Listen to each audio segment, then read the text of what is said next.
I've always been the kind of woman who had a plan, not in the obsessive color-coded planner kind of way, but more like, I always knew what I wanted out of life. A meaningful career, a cozy home, with windows that caught the morning light, a partner I could trust without second-guessing, and maybe a golden retriever named Murphy. Simple dreams, really. I never needed anything extravagant, just real, safe, steady.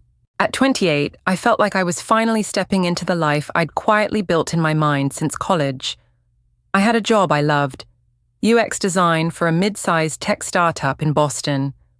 The team was small, tight-knit, and passionate. We worked out of a converted brownstone with exposed brick walls and too many succulents on the windowsills. I loved the buzz of it, all the whiteboard sketches, the click of keys, the little victories when a design actually made someone's life a little easier. And then there was Michael. He wasn't my type, if I'm being honest. Not at first. I met him at a friend's engagement party almost 4 years ago. He was wearing a ridiculous floral shirt and had this big, shameless laugh that seemed to echo through the room like it owned the place. He was all confidence and easy charm, the kind of man who made you feel seen even in a crowd. I remember thinking, God, he must be exhausting to date. But then he found me at the snack table holding a mini quiche and trying to remember how I knew the bride. He introduced himself. We talked about travel food and how we both secretly hated group games at parties. He made me laugh until I cried. And by the end of the night, I was giving him my number with a stupid grin on my face. What followed was fast. Dinners turned into weekends. Weekends turned into moving in together. Within a year, we were living in a 2-bedroom apartment in Back Bay, decorated with second-hand furniture and art prints we picked out on rainy Sundays. He'd cook on Fridays, I'd do brunch on Sundays. We had our routines, our inside jokes, our favorite diner booth. I thought we were solid. Michael was ambitious, always had 10 tabs open in his brain, always talking about what's next. He worked in project management for a marketing firm downtown, wore button-downs even on casual Fridays, liked whiskey, hated tomatoes. He had a group of friends from college, Ryan, Marco, and Beth, who practically lived at our place on game nights. I got used to the noise, the constant stream of sarcasm, the way they called him Captain Chaos, with both love and exasperation. He proposed on a chilly evening in late October after a walk through the public garden where the leaves had turned the kind of gold that makes your chest hurt. He got down on one knee right there by the bridge and said, "I can't imagine doing this life thing without you." I said yes. Of course I did. We set the date, June 10th. The venue was a charming vineyard just outside the city. I said I wanted something simple and meaningful, and Michael agreed, though I could tell he secretly loved the idea of everyone being dressed up and celebrating us.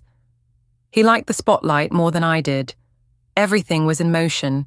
Dress fittings, seating charts, playlists, tastings. My mother called every other day with questions about centerpieces. His mum sent Pinterest boards. I was stressed, yes, but also happy. Or I thought I was. Because underneath all of that, underneath the pretty plans and the picture-perfect Instagram posts, there was a small voice in me I'd started to ignore. The one that noticed the way Michael had changed lately. The one that sometimes felt like I was loving him more than he was loving me back. But I pushed that voice down. I told myself it was wedding stress, or maybe the pressure of adulthood piling on all at once. Everyone goes through rough patches, right? This was just a phase. We'd get through it. I didn't know that life in all its brutal honesty was about to teach me a very different kind of lesson. One that didn't come wrapped in ribbons or tied up in bows. Because the truth is, even the best laid plans can't protect you from heartbreak, and the people you think will stand beside you forever. Sometimes they're the ones who hurt you the most. But that part of the story comes later. For now, I was still the girl who believed in love, still the girl planning a wedding, still the girl who thought she'd already found her forever. I just didn't know forever had an expiration date. It was the Saturday before our final wedding venue walkthrough, I remember waking up early sunlight bleeding through the blinds and reaching over to Michael's side of the bed, empty. His pillow was cold. He had a habit of waking before me on weekends. He liked to go on runs along the river, said it cleared his head. But this time, he hadn't mentioned anything about a run the night before. I checked my phone, no text, no note, nothing. I shrugged it off, padded into the kitchen and made coffee. Halfway through my first sip, my phone buzzed with a text. Michael. Can't make brunch with your parents today. Work crisis. Sorry, babe. Rain check. I stared at the screen, confused. Brunch with my parents had been scheduled for 2 weeks. My mom had confirmed just yesterday. Michael had even joked about how he was going to charm her into picking a fancier champagne for the reception. And now, this I typed back. What kind of crisis want me to bring you something later? He replied after 10 minutes. Just client drama. I'll grab something on the way back. Don't worry about it. But I did worry. Something about the message felt distant, dismissive. I knew how he texted when he was genuinely stressed, and this wasn't it. There were no exclamation marks, no love you, no smiley face emojis he always used when softening bad news. I brushed it off, told myself I was overthinking. My mum noticed my quietness over omelettes and mimosas and asked if everything was okay. I smiled and said it was just work stress. Technically, that wasn't a lie. That afternoon, I stopped by a little boutique near Newbury Street to look for last-minute decor accents. As I paid for a set of ivory candle holders, my phone buzzed again. It was a message from Ava, my best friend.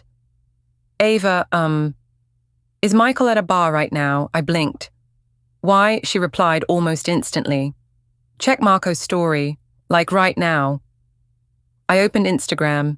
It was a video clip no more than 6 seconds, but long enough. Marco had tagged Michael and a few others at a rooftop bar downtown. They were laughing, beers in hand, clearly not at any client crisis. In the background, a woman in a red dress leaned into Michael as he whispered something into her ear. Her hand briefly touched his shoulder. Intimate. Familiar. My stomach dropped. I watched the clip again and again, every time the same twist of nausea coiled tighter inside me. Maybe it was innocent. Maybe it was just the angle. Maybe. But that voice inside me, the one I'd ignored for months, whispered louder. That's not a work crisis. That's not a man fighting for us. I didn't respond to Ava. I didn't call Michael. I just stared at the screen for a long time, heart-racing hands shaking slightly. My mind tried to rationalize, but my body knew. That night he came home around 10, said nothing about the rooftop bar, just kissed my cheek casually, tossed his jacket over the back of a chair and asked what I wanted for dinner.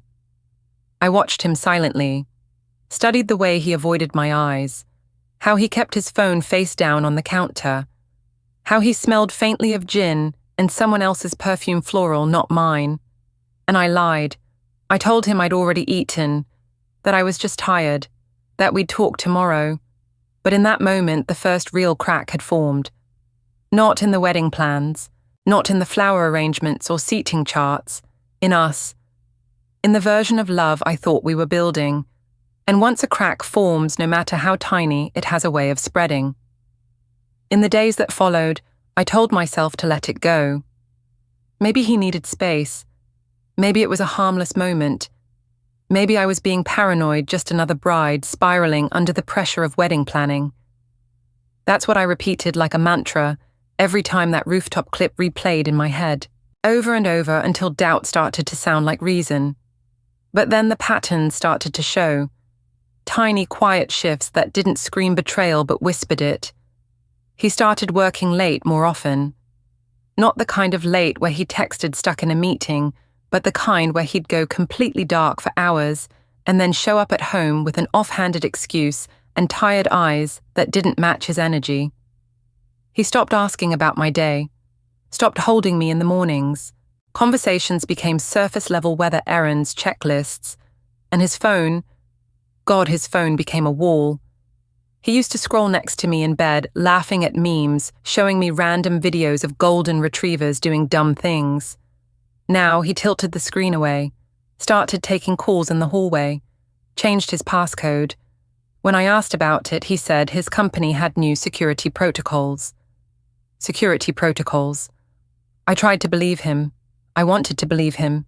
But when you've loved someone long enough, you start to know the way silence can shape a room. The way tension can settle into the spaces between two people like dust no one wants to sweep. You start noticing the little betrayals, the way they flinch when you touch their phone, the way they pause before answering a simple question, the way they look just past your eyes when they say, "I love you." One night, I decided to test him, nothing dramatic, just a little push. While he was in the shower, I opened his laptop. We shared it for years, no password. It was technically ours. But now it was different. The moment the screen lit up, my heart pounded so loudly I could barely hear the water running. I didn't dig deep, I just opened his browser. Chrome loaded with 6-pinned tabs. 3 of them were project management tools. Normal. One was a booking site for flights. One was an Airbnb search, downtown New York, 1 bed, 2 guests. The last one, a deleted messages recovery page. I stared at the screen, breath caught halfway between a gasp and a sob. I didn't click anything. I didn't snoop further. I just closed the laptop and sat there on the couch, hands clenched into fists. He came out minutes later, towel around his neck, humming like nothing was wrong. Kissed my forehead, called me babe. And in that moment, I think I realized I was standing on the edge of something. Not a cliff, not yet. But the ground beneath us wasn't solid anymore. It had turned soft, uncertain, like the quiet stretch of sand right before it gives way to deep water. But still I stayed. Because I loved him. Because we were getting married. Because we had non-refundable deposits. Because we had a guest list. Because his mother had already ordered custom napkins with our initials. Because it was easier to hope than to hurt. But mostly, because I wasn't ready to admit the truth. That maybe I wasn't imagining it. That maybe the man. It started with something stupid. Most big fights do. He left his wet towel on the bed again, a tiny thing really. But when you're carrying unspoken hurt, even a towel can feel like a trigger. I called out from the hallway. "Michael, can you please stop doing this? I've asked you a dozen times." He didn't answer right away, just kept scrolling on his phone, sprawled on the couch like he didn't hear me. I walked into the living room and repeated myself, my voice sharper this time. "I'm serious. This isn't just about a towel. It's everything lately. You've been distant, distracted, and I'm not the only one who's noticed." That got his attention. He sat up, phone still, in hand, brow furrowed, like I was the one being unreasonable. It's just a towel. You're making a big deal out of nothing. No, Michael. This isn't about the towel. It's about how you haven't been here mentally, emotionally. You're somewhere else." He rolled his eyes. "God, is this what we're doing now? Psychoanalyzing my laundry habits." I felt the sting in my chest, the sarcasm, the deflection, the way he turned everything into a joke or a jab when he didn't want to talk. I crossed my arms. I saw Marco's story, Michael, the rooftop bar, the girl in the red dress. Silence, then a shrug. "It was just a drink. I needed a break. You're always so intense lately." That word intense hit like a slap. I'd heard it before, not from him, but from others men who didn't know how to handle emotion unless it was light and convenient. As if caring deeply was something to be ashamed of. I'm intense because I care. "Because we're getting married in 6 weeks and I don't know where you are anymore," I said, my voice cracking. "I don't recognize this version of us." He stood up and paced toward the kitchen, rubbing the back of his neck. "Jesus, Emily, can you stop? Everything's fine. You're just stressed." I followed him. "Then tell me the truth. About the texts you hide, the late nights, the Airbnb page." He froze, his back to me, hands gripping the counter. The room fell so quiet I could hear the refrigerator hum. He turned slowly, eyes colder than I'd ever seen them. "You went through my stuff." That's what you're upset about, I whispered. Not the fact that you're clearly planning something behind my back.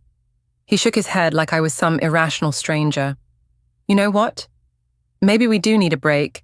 Maybe we both need space to think. It hung in the air like fog, thick, heavy. I didn't cry. I wanted to, but I didn't. Instead, I nodded slowly and walked back into the bedroom. That night, we didn't speak. He slept on the couch. I stared at the ceiling in the dark, trying to remember the last time I felt held, the last time he looked at me like I mattered. Not as a checklist, not as a to-do before the wedding, but as someone he chose over and over again. And just like that, a quiet, aching space began to grow between us. We weren't yelling, we weren't slamming doors, but somehow that silence was worse, because it meant we weren't even trying to fix it anymore. The morning after the fight, I woke up alone. The bedroom was flooded with that strange kind of light you get on overcast days, soft but heavy, like the sky was holding its breath. Michael had already left for work. No note, no text, just the sound of absence. I lay there for a while, staring at the ceiling, feeling numb, not angry, not devastated, just hollow, like something inside me had been quietly emptied overnight. And that's when it happened. That still steady voice inside me, the one I'd been ignoring for months, rose to the surface, no longer whispering, now speaking clearly. This isn't love anymore. This is survival. I didn't get out of bed right away. I needed that moment to grieve something no one else could see. The death of a dream, the unraveling of a life I had built brick by hopeful brick. All those little plans, our matching mugs, the wedding vows I had half written, the playlist we'd made for the first dance. They didn't just vanish, but they stopped feeling sacred. They felt like props in a play I no longer believed in. That afternoon, I sat at a cafe near the river with my journal, the leather-bound one I only used for big moments. I opened to a fresh page and for the first time wrote something I hadn't allowed myself to write before. I think he's cheating on me. It felt like a betrayal, just putting it in ink. Like I was giving shape to a truth I didn't want to name. But the second I wrote it, something shifted in me. I didn't cry. I didn't panic. I felt calm. I started documenting things, dates, behaviors, changes in routine. Not out of obsession, but out of self-respect. If the world was going to collapse beneath me, I needed to understand why. I needed clarity, closure, even if it broke me. And more than that, I needed to stop gaslighting myself. Because for too long, I had brushed away the red flags, telling myself I was overreacting. I had made excuses for him. I had dimmed my own instincts just to keep the peace. But now I was done with that. I was tired of bending. Later that night, I stood in front of the mirror in our bathroom, still wearing my work clothes, makeup smudged from the day. I stared at my reflection, not just at my face, but deeper. I looked into my own eyes like I was trying to find someone I'd misplaced.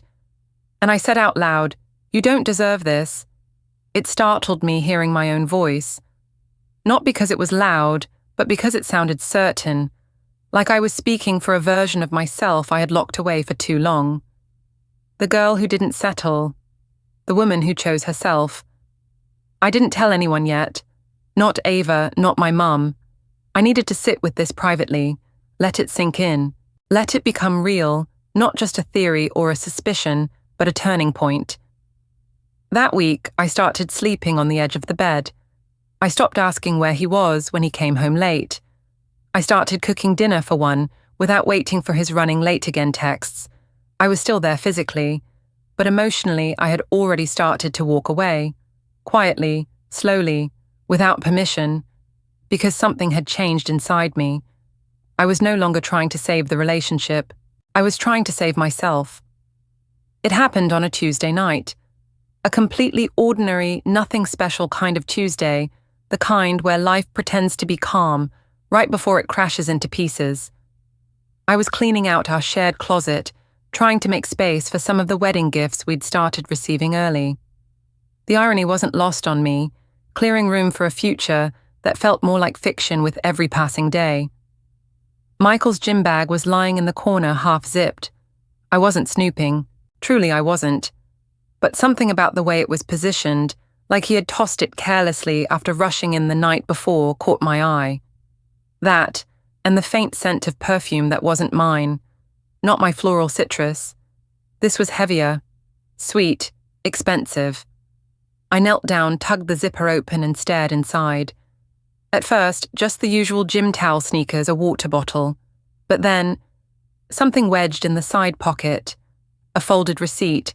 My heart ticked louder with every second as I opened it. The Fairmont Hotel, Boston. 1 king suite, 2 guests. Date last Friday. While I had been home ordering linens for the reception, he had been in a hotel suite with someone else. I stood there in the closet, knees weak, the silence around me turning into a deafening roar.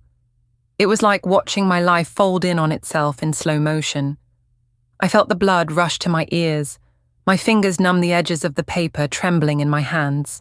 But it wasn't just the receipt, it was what was written on the back of it. A note scribbled in his handwriting. Next time let's just book the whole weekend, SS. At first my mind struggled to connect the dots.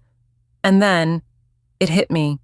Sierra, his co-worker, the woman he always insisted was just a friend, the one who got him, because she was also in client strategy, the one he once said reminded him of me, but less anxious. I remember sinking to the floor, still holding the receipt, my breath shallow and shaky. He didn't just cheat, he planned it, repeated it, and laughed about it with someone who probably knew he was engaged. I don't know how long I sat there.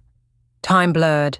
My body was frozen, but my mind was racing memories, rearranging themselves under this new light. The late nights, the vague explanations, the way he flinched when I said forever. It had never been me he was choosing. He had been slipping away long before I noticed. And now I had proof. When he came home 2 hours later, I didn't say a word. Not right away. I greeted him calmly, even kissed his cheek. He poured himself a drink and asked, "Rough day," I smiled. Something like that. Inside, I was shattered, but outside, I was still. I didn't throw things. I didn't scream. I didn't ask him why. Because at this point, why didn't matter. It wasn't about answers anymore. It was about reclaiming my dignity in the face of the deepest betrayal I had ever known. I didn't sleep that night.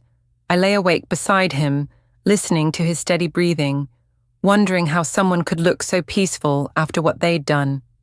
I stared at the ceiling, my heart pounding in silence, not from sadness but from clarity. He had made his choice. Now it was time for me to make mine. But I wasn't going to scream. I wasn't going to beg or make a scene or throw the ring across the room like in some dramatic movie. No, that wasn't me. And more importantly, that wasn't how I wanted to leave the story. I would not let him turn this into a moment where he could paint me as the unstable one. So I began preparing in quiet, deliberate steps. First, I took photos of the receipt, both sides. I uploaded them to a private folder in the cloud. Then, I screenshotted every message thread we had in the past month. I didn't know what I'd need, but I knew better than to leave empty-handed.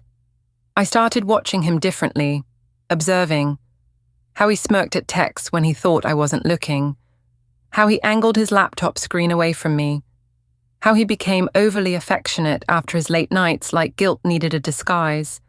Every lie was a thread, and I was done pretending not to see the web. I quietly called off my final dress fitting, told the boutique my grandmother had fallen ill. I cancelled the cake tasting. I told my mother we needed to postpone the seating chart review. She was annoyed, but I didn't care. Instead, I met with a lawyer. I explained that we weren't married yet, but had signed a lease, shared finances, and had non-refundable wedding contracts under both our names. She listened carefully, then walked me through my options. I left that office feeling like, for the first time in weeks, I was taking back a little piece of my power.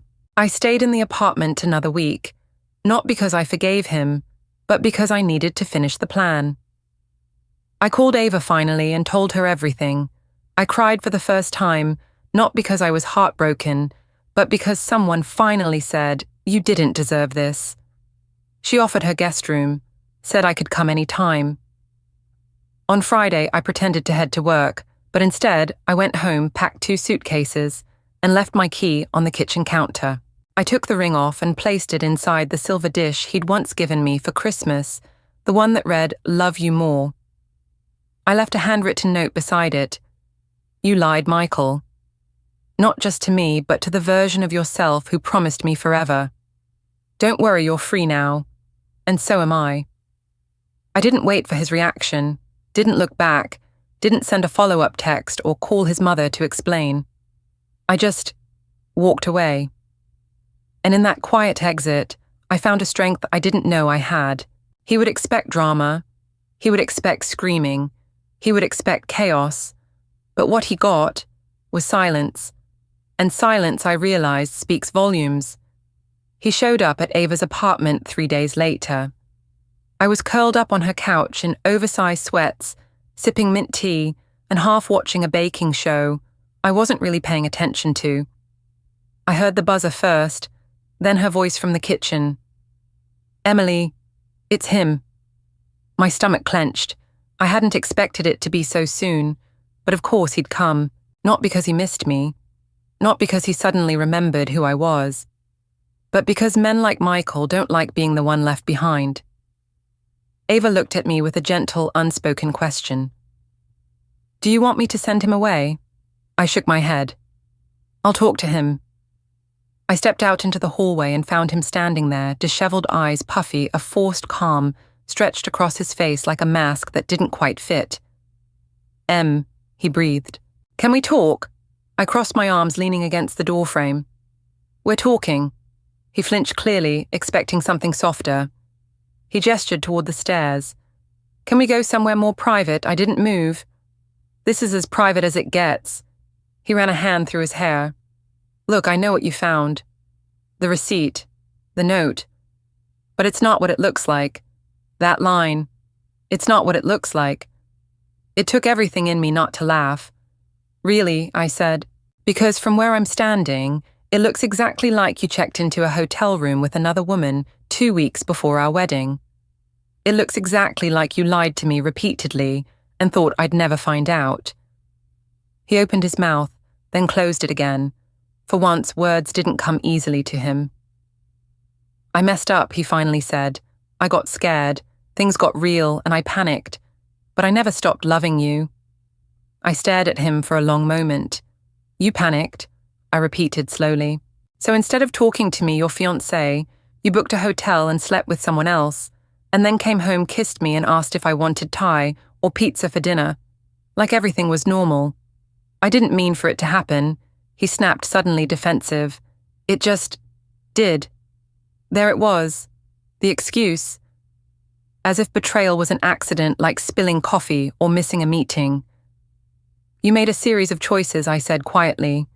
"Every text, every lie, every time you looked me in the eye and told me we were okay. That wasn't a mistake, Michael. That was a pattern." He stepped closer, his voice softening. "But we can work through this. We've been through worse. Remember your job loss last year? We got through that." "No," I said, holding up a hand. "That was life happening to us. This is you. You chose to destroy something we built, and you don't get to drag me down with you." He looked stunned, like he hadn't expected me to be so clear. "So, done. I can't lose you," he whispered. "I still love you." I took a breath, feeling a strange, calm strength rise in me. "But I don't love this version of you," I replied. "And I refused to marry someone who treated me like an option while I was planning forever." There was nothing left to say. He stood there for a moment longer, then turned and walked away, his footsteps echoing down the hallway. I closed the door, leaning against it, as the weight lifted off my shoulders.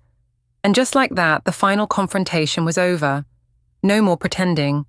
No more waiting for answers that would never come. No more holding space for someone who never truly showed up. Only forward now, only freedom. Breakups are never just about 2 people. They're about the ecosystem that existed around them. Friends, family, colleagues, Instagram followers who cheered you on when you posted the ring, the countdown to the wedding, the matching mugs. When you end something big like a wedding, it ripples, and people react. Some with love, others with silence, a few with judgment disguised as concern. The first call came from my mother. She had already sensed something was wrong the week before when I postponed the wedding planning.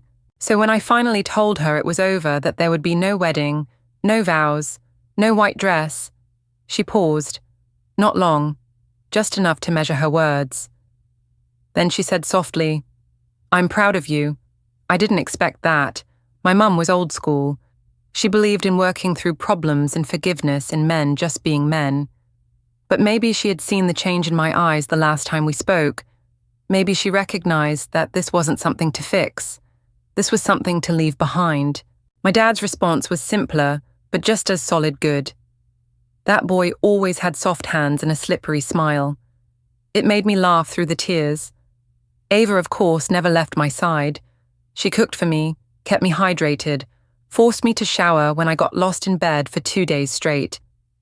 She was my soft place to land my anchor and my mirror when I couldn't recognize my own strength.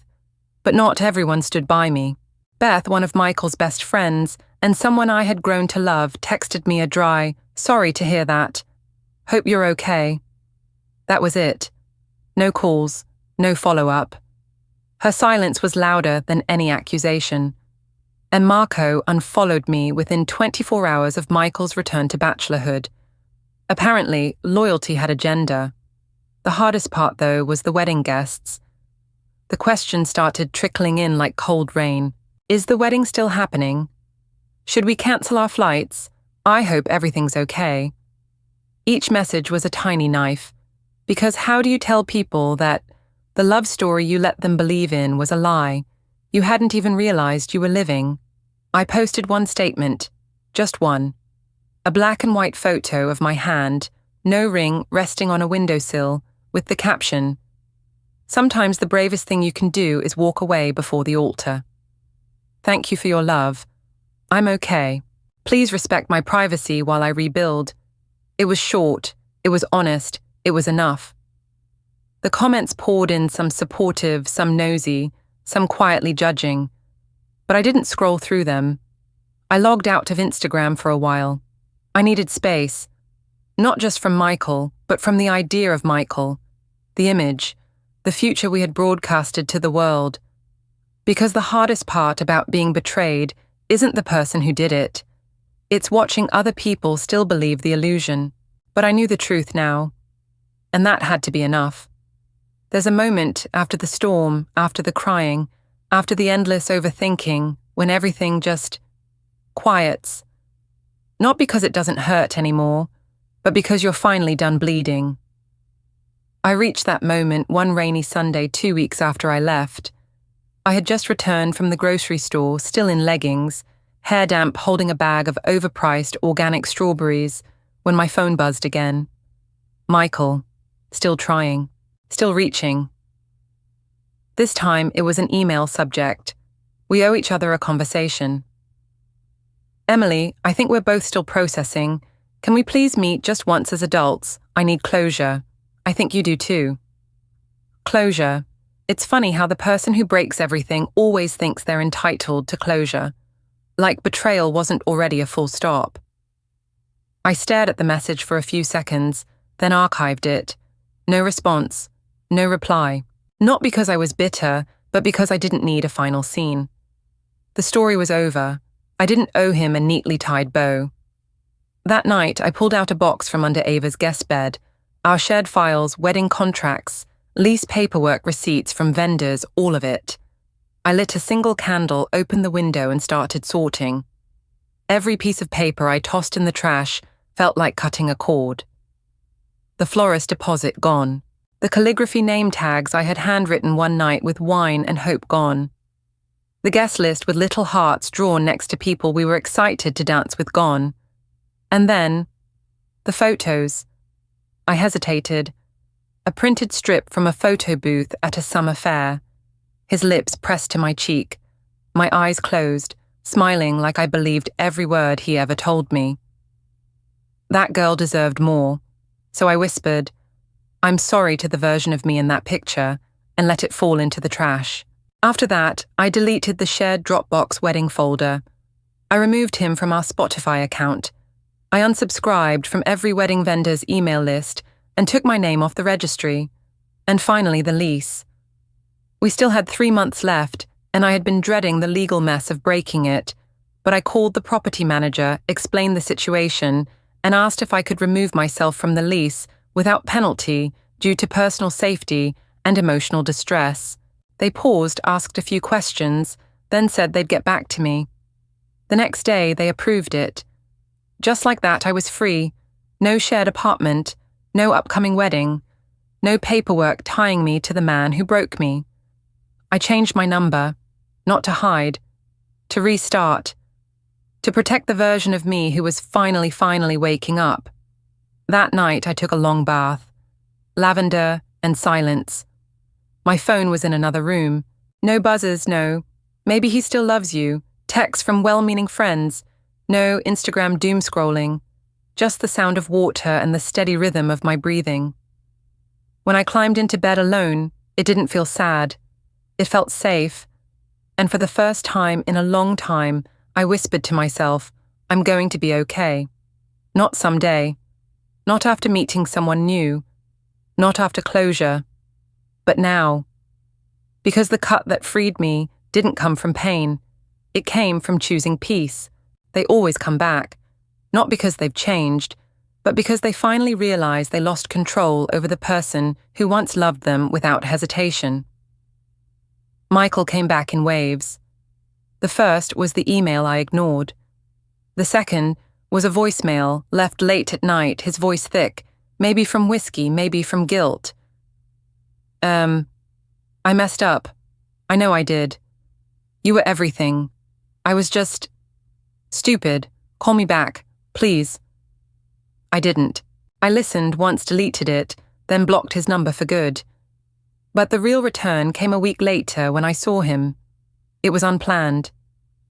A random Thursday evening at a quiet wine bar Ava and I loved.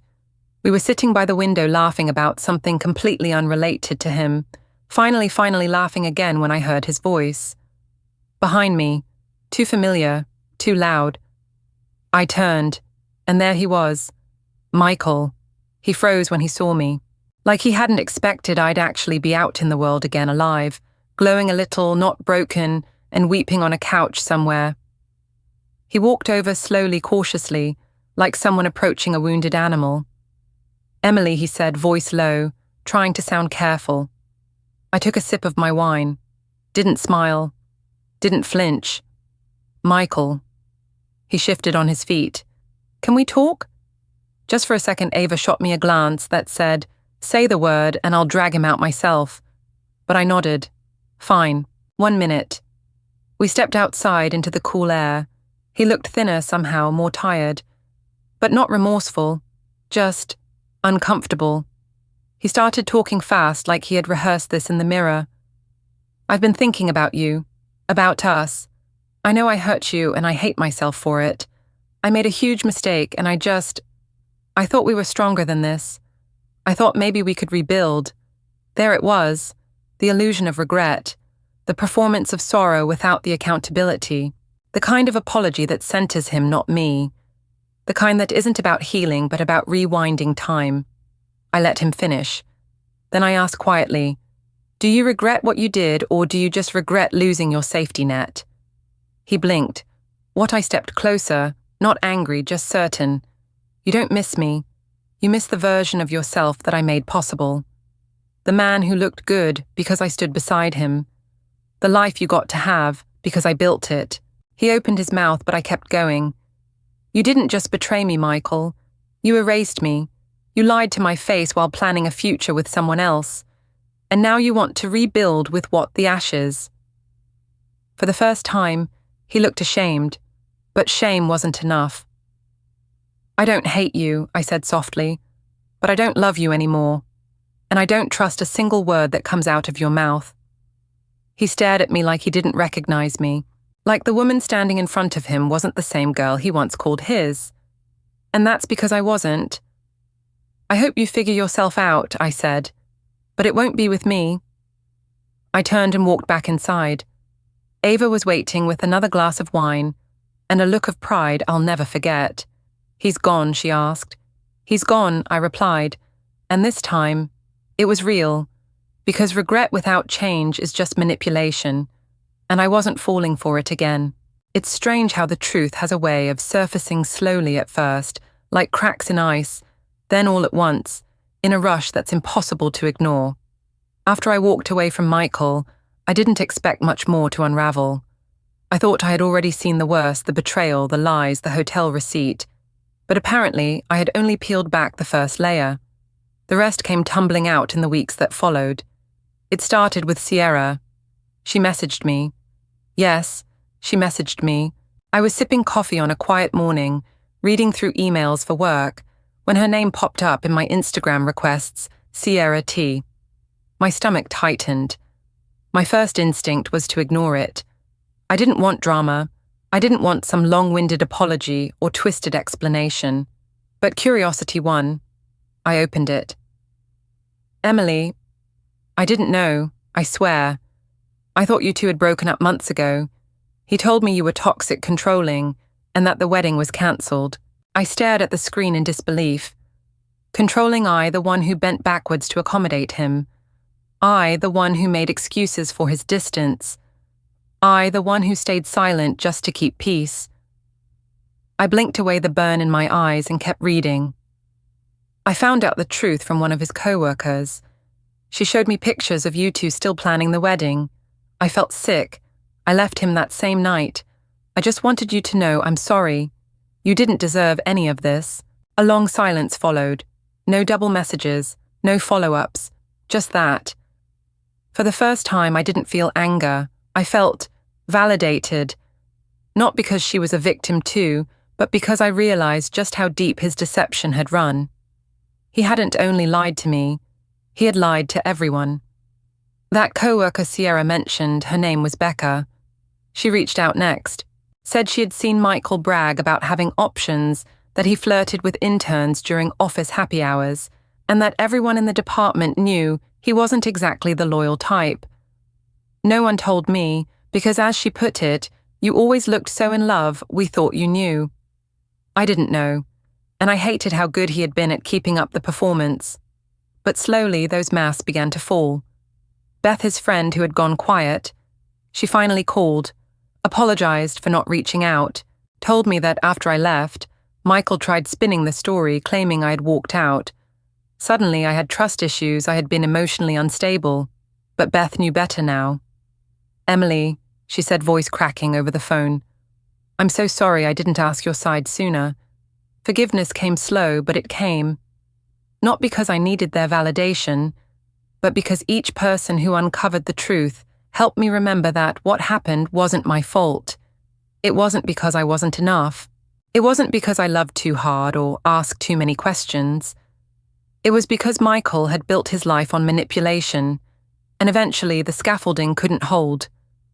He lost more than just me. He lost his circle, his credibility, his curated image. People began to whisper, and some even confronted him directly. Not out of vengeance, but out of disbelief. Because they had believed in the fairy tale he sold just like I had. And when the truth finally came out, it wasn't dramatic or explosive.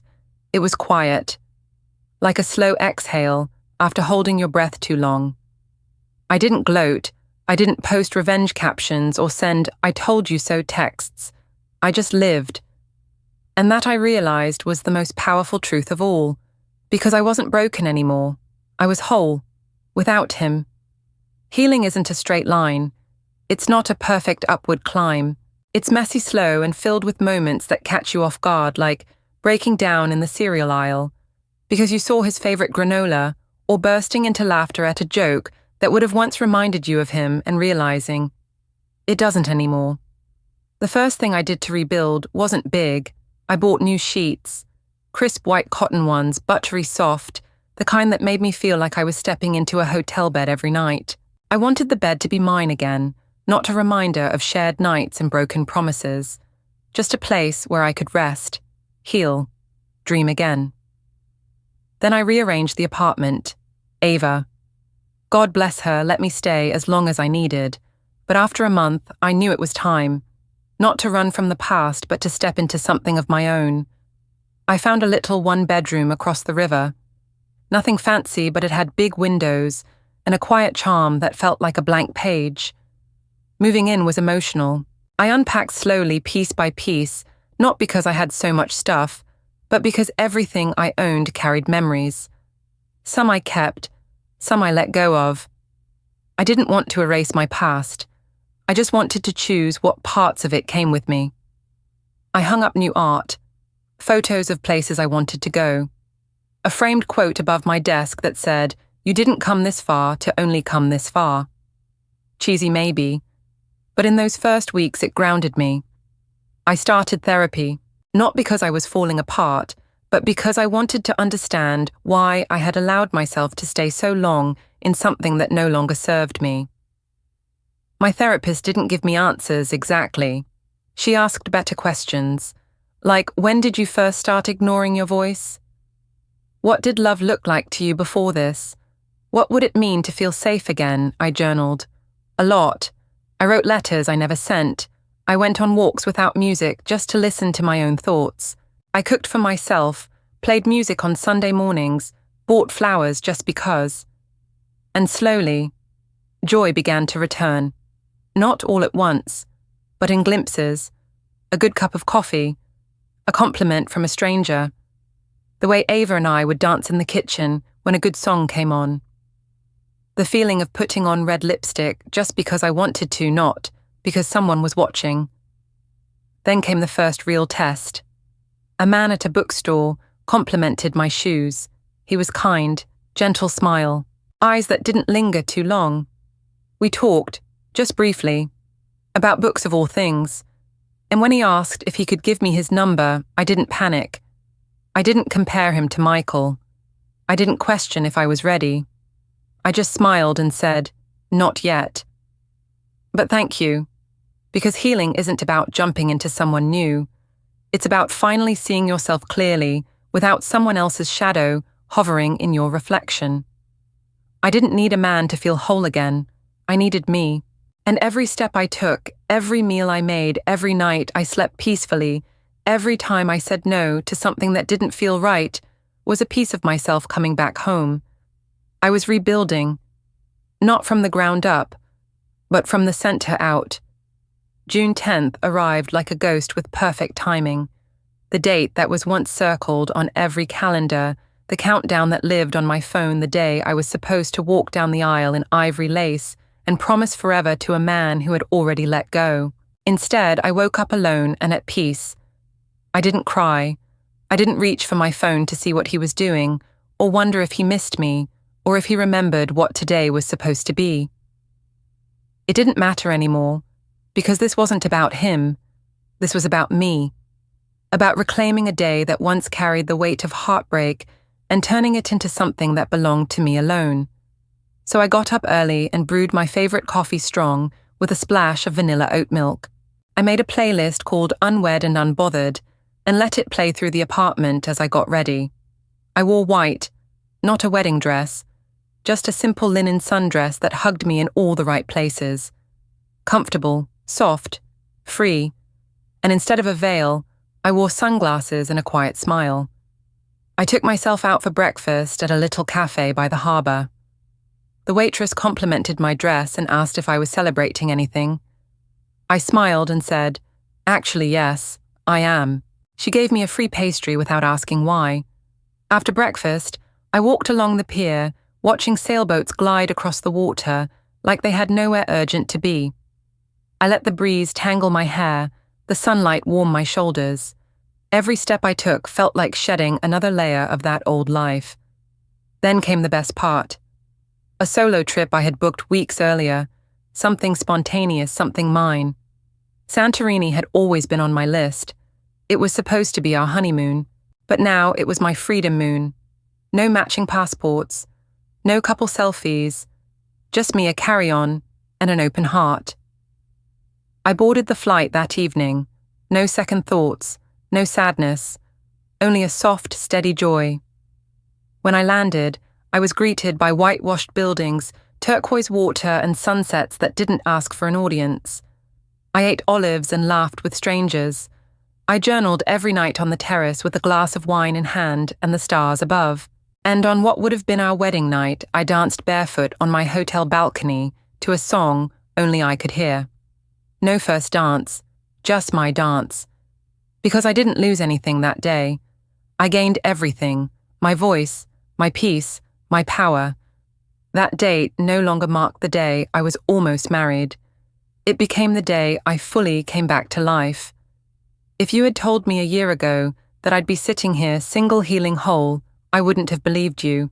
Back then, love was a promise I held like glass delicate precious and in need of constant protection. I believed if I just tried hard enough, loved deeply enough, stayed patient and kind enough, I could keep it from shattering. But glass breaks, and people leave, and sometimes the ones you'd give your life for are the same ones who teach you how to live without them. I didn't think I was strong enough to walk away. I thought leaving meant failing. That breaking off the wedding, calling off forever, choosing myself over a man I once adored, meant I had lost. But now I know better. Now I know that staying in something that was slowly killing my spirit would have been the true loss. I learned that heartbreak doesn't always look like screaming or crying on the bathroom floor. Sometimes it's quiet. Sometimes it's the moment you hear him lie again and feel nothing but tired. Sometimes it's the soft, still voice in your chest saying, "You deserve more." And here's the truth I do. I deserve more than being someone's second choice. I deserve more than gaslighting and half-truths and hands that only reach for me in the dark. I deserve a love that chooses me, not just when it's easy or convenient, but when it's hard, messy, and real. But more than anything, I deserve myself. I deserve to be proud of the woman I see in the mirror, the one who walked through fire with grace, the one who cried and cursed and journaled her way back to peace, the one who didn't just survive betrayal, she transformed because of it. If you're listening to this and you've been through something like this, if you've ever been betrayed, broken, overlooked, or left behind, I want you to know this. You are not too much. You are not too sensitive, too intense, too emotional. You are not hard to love. You are just loving the wrong person too well. There is strength in softness. There is power in walking away without setting the room on fire. There is something sacred about choosing yourself not out of bitterness, but out of reverence. And when you do, when you finally stop chasing someone who was never really running toward you, you will find something so beautiful on the other side, your own life, your own voice, your own freedom. So, no, I didn't get married on June 10th, but I did say I do to someone, me, and that vow I'm keeping,